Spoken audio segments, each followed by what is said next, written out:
ബഹുമാനപ്പെട്ട പ്രിൻസിപ്പൽ, അധ്യാപകർ, എൻ്റെ പ്രിയ സുഹൃത്തുക്കൾക്കും റിപ്പബ്ലിക് ദിനാശംസകൾ നേർന്നുകൊള്ളുന്നു. ഇന്ന് നമ്മൾ 71ാമത് റിപ്പബ്ലിക് ദിനം ആഘോഷിക്കുന്നു. 1950 ജനുവരി 26-നാണ് നമ്മുടെ ഇന്ത്യ റിപ്പബ്ലിക്കായത്. 1947 ഓഗസ്റ്റ് 15-ന് ഇന്ത്യക്ക് സ്വാതന്ത്ര്യം ലഭിച്ചെങ്കിലും ഇതൊരു ഭരണഘടന ഇല്ലാത്ത രാജ്യമായിരുന്നു. Doctor B R. അംബേദ്കർ അധ്യക്ഷരായിരുന്ന 7 സദസ്യരുടെ നേതൃത്വത്തിൽ ഡ്രാഫ്റ്റിംഗ് കമ്മിറ്റിയിൽ നിർമ്മിച്ചതാണ് ഈ ഭരണഘടന.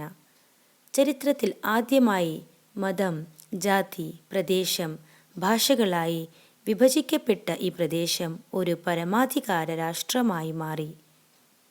അവർ ഉണ്ടാക്കിയെടുത്ത ഈ ഭരണഘടനയെ ഒരുപാട് ചർച്ചകൾ നടത്തിയും തെറ്റുകൾ തിരുത്തുകയും ചെയ്തു. തുടർന്ന് 1949 നവംബർ 26-ന് ഭരണഘടനാ അസംബ്ലി ഡ്രാഫ്റ്റ് അംഗീകരിച്ചു. ഭരണഘടന ഒരു പുസ്തകം മാത്രമല്ല, ഭരണഘടനയാണ് രാജ്യത്തിൻ്റെ പരമോന്നത നിയമം. ഈ രീതിയിൽ ഇന്ത്യക്ക് ഭരണഘടനയുടെ പദവി ലഭിച്ചു. ഇതിനുശേഷം 1950 ജനുവരി 24-ന് ഭരണഘടനാ അസംബ്ലിയുടെ യോഗം ചേർന്നു. അതിൽ ജനഗണമനയ്ക്ക് ദേശീയഗാന പദവി ലഭിച്ചു. 1950 ജനുവരി 26 മുതൽ രാജ്യത്ത് ഭരണഘടന പ്രാബല്യത്തിൽ വന്നു. ഇന്ത്യയിൽ കൂടുതൽ സംസാരിക്കുന്ന ഭാഷ ഹിന്ദി ആയതിനാൽ ഹിന്ദി ഭാഷയെ രാഷ്ട്രഭാഷയായി തിരഞ്ഞെടുത്തു. മറ്റെല്ലാ ഭാഷകൾക്ക് അതിൻ്റേതായ ഗൗരവം ഭരണഘടന നൽകിയിരിക്കുന്നു.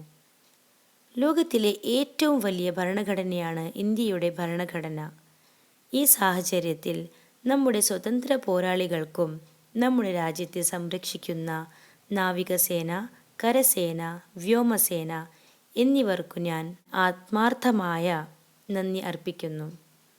നമ്മൾ ഇന്ത്യക്കാർ ഒന്നായി നിൽക്കുന്നുവെങ്കിൽ നമ്മുടെ ഭരണഘടനയ്ക്ക് അത് വലിയൊരു ശക്തിയാണ്. ജയ് ഹിന്ദ്, ജയ് ഭാരത്. നന്ദി.